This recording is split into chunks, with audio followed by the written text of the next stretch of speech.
Welcome to the Evolved Leadership Podcast, where we speak to business owners and executives who make the world a better place. You'll hear experienced and successful leaders share powerful stories and insights that will help you evolve as a leader in your own journey.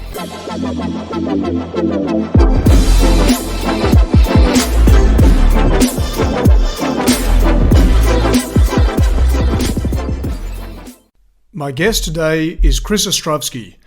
Chris is the Global Head of Public Sector Engagement at CELO. CELO is a mobile-first blockchain. By offering you digital financial tools, currencies, and payment options to anyone with a mobile phone, CELO endeavours to bring financial inclusion and empowerment to everyone. At the time of this recording, Chris was heading off shortly afterwards to chair the Central Bank Digital Currency Conference in Frankfurt, with panellists including the likes of the European Commission, the Bank of England, and the European Savings and Retail Banking Group. I met Chris many years ago when he and I were both early in our careers, and we kept in touch as our respective career paths progressed through various phases of evolution. Eventually, Chris became established as a serious thought leader in the space of digital currencies and blockchain technology, and I just had to invite him to the show. Some of the highlights of our conversation include Chris speaking about the CELO mission of creating prosperity for all people, the world-changing shift that digital currencies and blockchain technology have introduced by allowing people who don't have access to traditional financial services to be able to set their own banking rules, Chris's leadership wisdom on how to motivate your team, and the urgent need for clarity of information in the world today. Enjoy the conversation. Chris, thanks for being my guest today. Thank you very much, David. Thanks for the intro. Great to be here. Tell us a bit about your leadership journey so far. Thank you, Dave. It's a funny thing to reflect on leadership and what it is. It's something that I probably haven't paid enough attention to as I might have done. I've been in a number of roles over my career where I've had sort of big teams who have worked with me and for me. I've had small teams who've worked with me and for me. And I've also done a lot of work in a leadership capacity in a voluntary organisation. And when I look at when I look back on all the things that I've done and all of those types of experiences, then I think the thing that sticks with me is if you have sort of a clarity and clear objectives, then you're in a position where you can explain what you want to do easily. And that's the thing I think that I've probably learned from being in a position where people are kind of looking to you for leadership or looking to you for advice or direction. Clarity is very important, and I suppose that inner sort of self-confidence and calmness is a part of that as well. Well, you work in a really interesting space, and quite a sort of a lot of people probably say revolutionary space in terms of CELO and working in the blockchain space, digital currencies, crypto. It's a huge area and one that is attracting a lot of attention. What have been the main steps that you've taken to be in this space now as a leader? What in a couple of minutes, what have been the milestones that you've moved through to get to the point that you are today? Yes, I had never thought I would work in this sort of tech-heavy and tech-focused space. If you'd asked me even 3 or 4 years ago, I would have said that was nigh on impossible for me to be working so deeply involved in this new form of technology. I've always been fascinated by public policy. I've always been fascinated by the political economy, and particularly how financial markets and economic decisions make an impact on the global political reality. So much of my work has been around sort of macro research, things like trade imbalances, the role of China, Brexit, quantitative easing, low interest rates, the role of energy in the global supply chain, and so on. And most of my career I've spent doing a lot of research work in that space. Selling research, writing research, designing questionnaires, engaging with government organisations, public sector organisations, banks, anyone who allocates assets. The thing that really struck me was in 2019, digital currencies really entered the stage in a way that was impossible to ignore. And in particular, the central banks that I was working with, for the first time ever, realized that their whole business model and their whole unique existence was under threat, because for the first time ever in Bitcoin, it has become possible for anonymous individuals to exchange a form of value without any third party involved. You don't need anyone to approve what a dollar is or what the form of currency is. You have a form of trustless exchange of value. And this meant that the central banks themselves needed to really engage with this in a way which was different to what they had done so before. And so I started only focusing on this to the exclusion of everything else. And this led me to work for CELO, where I've been working for 8 months. And CELO is an organization which endeavors to use this technology to bring the conditions of prosperity to everyone, where anyone, anywhere in the world can use your currency for their for their own benefit, and in a way that the current system doesn't allow. Well, prosperity for everyone certainly ticks the box of leaders who make the world a better place, which is the criteria for people we talk to on the podcast. It's great to have an awesome mission, and prosperity for everyone is a really big picture vision, and very meaningful in terms of an idea. How's it going? What results are you getting so far? So the mission statement is creating the conditions of prosperity for all. And so this, there are different types of prosperity, aren't there? There's the money in your pocket. There's the sort of control over your own life. There's the sort of your immediate sort of ecological environment, which allow people to thrive and prosper with their own kind of unique purpose. And so the condition of prosperity for all is something which is that is the mission, and the blockchain, the CELO blockchain, serves that mission. In terms of how it's going, I mean, the thing that I think gives CELO its kind of distinct identity is the fact that the entire tech stack, the layer 1 and the layer 2 elements to the blockchain, are designed entirely for end user experience. So it's designed for a mobile phone, so anyone, anywhere with a mobile phone can use this technology without even knowing that they're using crypto native technology or blockchain native technology. And that's one of the things that I think allows the mission to be fulfilled. So the most interested parties, when I describe this, are often NGOs and aid organizations. Anyone who disperses cash directly to the end user can see a far-reaching difference in what the technology provides, because once you disperse cash to an individual, instead of it having to go through the filters as normally it does with aid work and with NGO programs, it can go directly to the end user in a way that it can't with the current sort of banking system and with cards and vendors and so on. So let's go a bit more deeply into this, because it's an idea that I've explored a bit myself, and I'm far from an expert in blockchain technology. But from the research I've done, the one particular application which sounds extraordinary, I'll be hanging out to see how it goes, is that the potential to offer banking to what comes to really what I guess you would call the first world, to much more the majority of the world population who don't have access to what we would regard as just normal in terms of banking, and that, as you say, that to take place simply through a mobile phone without needing actual banks or institutions. And can you tell us a bit more about how that works, and also what that might mean in terms of how it would change the world?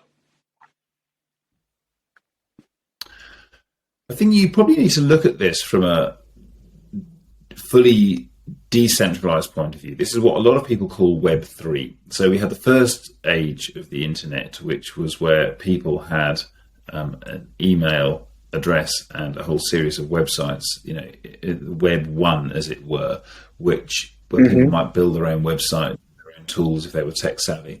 Then Web 2 is where we are at the moment, which is actually quite a centralized form of internet. It's far more centralized than it was when it first started. And this is mainly because there are a few big players such as AWS and Google and so on, who you need to use in order to operate on the internet. If you're building a website, if you're advertising on the internet, if you're selling products on the internet, you need to use these centralized entities in order to make any sort of e-commerce or the sharing of ideas on the internet or any sort of web-based life work for you. Web3 is a little bit different because here you are taking away the centralized players and offering a form of, I suppose, distributed governance that allows anyone and any group of people to set their own governance rules. So if you wanted to have your own cluster of websites or chat rooms, then this is something that as a group of individuals you could do. You wouldn't need to host it within the existing infrastructure. And so the way that this is governed is, particularly if you look at some of the more innovative blockchains, and Ethereum is the best example of this.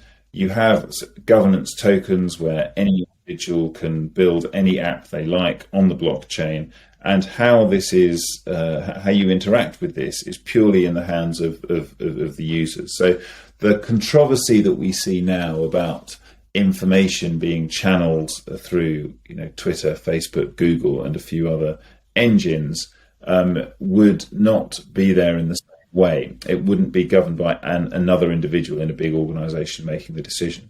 And this then, if you then take this to the next level and you look at the other forms of centralization that exist in sort of day-to-day life, certainly the requirement to have a form of identity and and certainly if you wanted to start a business where you were sort of selling products to people who were remote from you, either online-based products or physical products, you also need a bank account, and you need to, again, make sure that you meet the criteria for having a bank account. You need to pay the fees to meet a bank account, and you're heavily dependent on that activity by going through the centralized, I suppose, financing and payments entities that currently exist. Again, Web3 completely removes that. So if you look at how this kind of works in just a few examples of how this, if we just look at the finance side, how this works at the moment. So some of the UN World Food Programme works using CELO at the moment. They are dispersing cash, often with micro work programs where someone does work on their phone. They might do a day's worth of work on their phone, which is work for a US software company. It requires a very low level of training. The work is done. They're paid $7. They're paid in the CELO stablecoin of CUSD. What they do with that stablecoin is then up to them. They can save it. This is the sort of product that wouldn't be available to them in the banking system. So for the first time, there's a savings side to it. They can have a credit score. They can also remit the money. They can send the money overseas for very, very little costs, less than 1 cent. Compared to there are also other international transfer with the banking system. Exactly, because it's all done on the decentralized chain. But then more than that, the woman, say, who's received the CUSD, she can then start her own business because it's very easy to use. You can build a decentralized app on the blockchain where you can sell flowers, for example, and you can send those flowers anywhere. You don't have to register. You don't have to set the website up in the current way that you would. You can just build the app yourself, and you can accept, send, and receive payment again without any centralized entity. So the ability to have control and to create the conditions of prosperity where you're not dependent on the existing infrastructure, either within the kind of Web 2 world or within the banking world, has quite far-reaching changes for the individual. So it's almost like the beginning of the internet. This is so different, it's so far that it does take a little bit of time to get your head around. I often feel like we're kind of in 1995 when you're explaining the internet, and you're looking for the kind of things that help people understand how far-reaching this change is. Well, let me just check in there, because I know, some listeners may well, a good number of you listening now be swimming a bit, feeling puzzled and overwhelmed, by, if you're not familiar with this space. And Chris, you're an expert in this space, and some of the terms you're using and the information may not all be linking up for people. But I want to highlight one thing, from what you've said, that from what I've understood, is really significant, and it probably needs more time than what we have on this podcast to really explain in full. But it's that the cost of, say, an international transaction through a decentralized currency system as opposed to the normal centralized banking system is far, far less. And for take someone who's moved from a third world country to work in a first world country, primarily to be able to send money back and provide for their family, that makes a huge difference, because people are currently paying large international transaction fees, which is knocking quite a bit off what they're sending back to their family. So that's, I guess, one of many examples of how things would change in the world. If decentralized finance in terms of sending money back overseas to families, were to become more the norm, it becomes much more possible for people to do that. But can you comment more on that, Chris? Certainly. I mean, this happens right now. So the opportunity that this technology provides is very far-reaching, but there are barriers at the moment. So if you look at Bitcoin itself, it has been a great success in the way I described at the top of the program, where you were able to, because you can transfer money without any third party at all.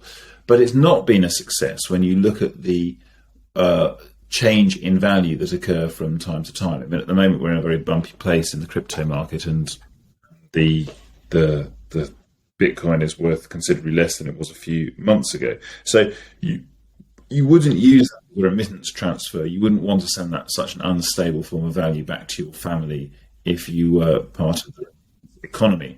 However, there are some ways of getting around this, and if you have the opportunity to link the coin to a fiat value, to the dollar, to have a stable coin, then you do have the opportunity to give people to send people that value. I mean, at the moment, if you can take a photo and send a photo to someone on the other side of the world, it should be that easy for you to send $5 Australian to someone on the other side of the world. There's nothing in the technology that stops that from happening right now. So it's being able to make technology is harnessed in such a way that it can go from one person's phone to another person's phone as easily as that. If we were starting afresh now with money, we wouldn't go down with coins and notes and those sorts of things, because they're not the most effective way of it. They're very limited in a kind of geospatial way. There'll always be some sort of room for these types of tokens in your hand because of the anonymity and the way in which they can be used without any sort of strictures. But they don't serve the people as well as they might. Similarly, with the banking industry, banks are being told to de-risk, to check more, to remove areas of risk, and that often means that people who are most in need of financial services then don't have access to them. And so the opportunity to allow people to have more control over the money they do have by changing its form and changing its elements does have the sort of impact that we're describing here. Mm. Well, we could dive deeper into the content, and it is a fascinating area, and we don't have time for that, because as we focus on in the Evolved Leadership podcast, we also look at you as a leader, which we're about to do. But for those who want to learn more about this space, are there some books or articles or areas you direct them to dive deeper in? Certainly. If you are just starting out and you want to understand what it is about this technology that is so different from a financial point of view, then there's a paper written in 2016 by Christian Catalini called The Simple Economics of the Blockchain. And that is a paper that I keep sort of sending people back to, particularly if you work in finance or banking and you can't quite see why this is any different to the normal sort of IT changes that come along. The Simple Economics of the Blockchain is a very useful paper. So it's only about 7 or 8 pages long, and there are no equations or sort of complicated sort of diagrams. It's very simply put, but it does explain why this is so different in terms of sort of unleashing changes in the economy. I read a recent book called The Payoff, written by 2 former Swift employees called Natasha de Terran Gottfried Liebrand. That's also a very useful book to look at payment is changing the way we view things and why payment itself is almost human right. As cash is diminishing, the ability to pay for things becomes a part of what sort of how we make our life choices in a free society. And it's as it gets more complex, it gets more important that this is protected. So there are two things that I would recommend: a book called The Payment and The Simple Economics of the Blockchain. All right. Well, listeners who are interested, there you go. Some recommendations from Chris to dive deeper in, and I'm sure that that'll be an opening to many others. So, Chris, we're going to shift from the specific purpose of CELO that you're engaged with to looking at you as a leader. And I want to ask, you're the global head of public sector engagement at CELO, and you have held a number of leadership roles, senior leadership roles in your career, having done a bit of stalking of you on LinkedIn.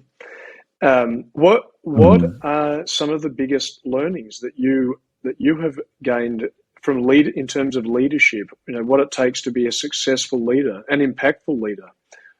What do you have to share with us on that? I think it's always worth taking time to see what it is that's really important to the people you work with. What is it that makes them feel like their own personal contribution is being valued? Because it's never the same thing for two people. It's never, for some people it's hitting targets, for some people it's receiving praise, for some people it's, for some people it's the work is only a small part of what they do. Actually, it's not their main core identity. For other people, it's a huge part of their core identity. So understanding what it is that makes them personally feel like they are being fulfilled and being achieved in life is very important, because then it can help. I found it can help me understand why people react in a certain way, why people go the extra mile, what makes them thrive, what makes them enjoy life and enjoy the things they're doing. So taking time to understand what people's core motivations are is always worth the effort. And it's never a quick and easy thing to do. It's not the sort of thing you can get from a survey. It's the sort of thing you can only really get from talking and understanding people. So that's one of the things that I've learned. I also think that celebrating small successes is always a useful sort of tip, really. If you just wait for a big success, you can go a long time without sort of recognizing how far you've come. So celebrating small successes and those sorts of things are quite. Can I ask you a different kind of question, Chris, and potentially jumping out of the world of finance, but perhaps not?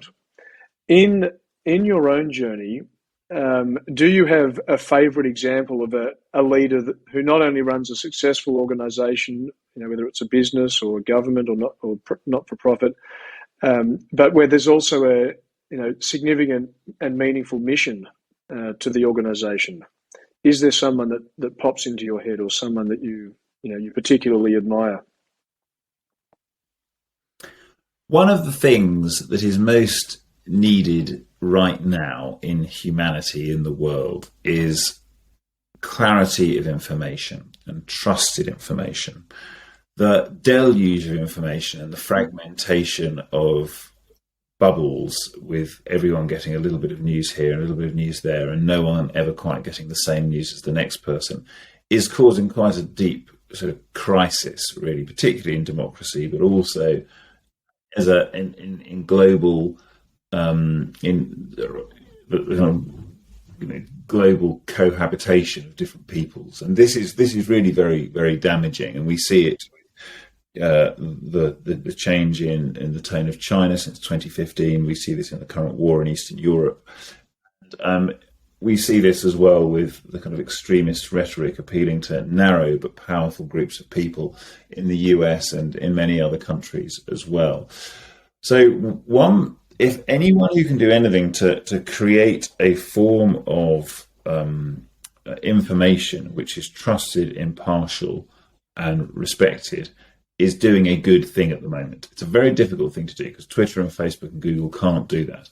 So the person I have never met, always thought did quite interesting work here, which is become more important as time passed, is Mo Ibrahim, who's a British Sudanese businessman. He's in his 70s now, but he started the Mo Ibrahim Governance Index. And that index is trusted and respected. He set this up with his own money. It's not kind of funded by the UN or partly funded by governments. Because he was a very wealthy man, he just paid for this research himself, and he wanted a pure data set of ranking of how governance in Africa was, how it has improved and declined. And this is something that every African country and every observer respects as a truthful and accurate thing. Very difficult to find these sorts of information sources at the moment when there is so much polarization. Journalists can't really do the job it used to do in that way because everyone has access to too much information, and everyone, to be honest, is too keen to hold people to account. Everyone thinks that they have the truth and that they can push up. So any form of data set, information flow, or sort of independent source becomes more and more important. So I think, even though I may not have said this a few years ago, but Mo Ibrahim with his African Governance Index is something which I think is a real service to what humanity needs right now, for someone who's doing this purely because he thinks it's a good thing to do. What's the top thing you really like about Mo? It's not too. He's obviously made his own money and is a successful businessman. But I think it's more that he has done this purely for academic purposes, to get the kind of power of, I suppose, independent. To get the power of independent information completely centre stage, and this is something which I think is something that's ever more important now. His business story is not too different to others. He was in telecoms at the time, so he worked for British Telecom, then he worked for Marconi, and then he, spun out his own business when mobile phones were starting. So it's not too unusual a story, but it's the ability to use your position to do something which isn't, it's more than just aid work. It's more than just having a foundation. It's using the power of independent information itself for good. And that's something that's sorely needed at the moment. Fantastic. Well, we're almost at time. Two more questions. One, what are your next steps as a leader? In the world of Web3 and sort of Silicon Valley startups, which is new to me, it is pretty bewildering about how quickly things move. The conversations I'm having now are very different to the conversations I was having 6 months ago, because things have changed so much. The innovation of these new forms of currencies and stable coins, and the role in which central bank digital currencies are going to play, or which stable coins are going to play, completely is so fast moving. I think there is a need for a long-term commitment to find real-life solutions. The aid work that CELO does is the best part of the story, because Hope for Haiti, Oxfam, the UN World Food Programme, the World Bank are dispersing aid in a more meaningful and more far-reaching way than they were before. Cool. But if we can extend this beyond those programs, and for it to be a form of technology which is used by sovereign states, then I think we would have done that. So for me, I see myself continuing to work on this with a long-term plan to get the existing money supply into the crypto environment, into the Web3 environment, in a way that changes people's lives. So whether that's a company that I work for, or strengthening and changing the shape of the department that I work in, I'm not sure. But that's I can see that as the biggest need at the moment in this space. Well, good luck with it, and I look forward to following, how you're going with that. It's a really interesting area of work, very, very revolutionary in my view. And thank you so much for being a guest on the show, Chris. For listeners who would love to find out more and reach out to you, what's the best way for them to get in touch? Well, there are two ways to get in touch. You can get in touch on LinkedIn, which I'm very active. You search Chris Ostrowski, you will find me. Or you can, of course, email me. I'm on chris.ostrowski@celabs.co. chris.ostrowski@clabs.co, where I am reachable anytime and more than happy to talk about what CELO is doing and any of the other things that I discussed today. Cool, and we'll put the spelling of those in the show notes, so the listeners jump on the show notes to get the email spelling, etc. Chris, it's been an absolute pleasure. Thank you so much. Thanks, David. Thanks for listening. To learn more about how you can evolve as a leader, go to evolvestrategy.com.au and enjoy our wide range of articles and resources, as well as our other great podcast episodes.